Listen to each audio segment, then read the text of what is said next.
sa katubangan ng carousel. Tawangan. Safety reminders, manatili po nakahawak sa mga safety handrails. Huwag po natin sandala na magkabilang pintuan, pag-iingatan lang po ang mga gamit at boot cards na gagamitin sa paglabas ng istasyon.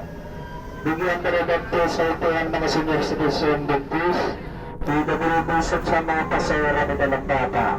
Ang pagkain pa din na paninigali at pagkakala. Pag-upo sa side ng tren at magpapatugtog ng malakas ay may pintang ipinagbabawal habang nasa loob po tayo ng tren.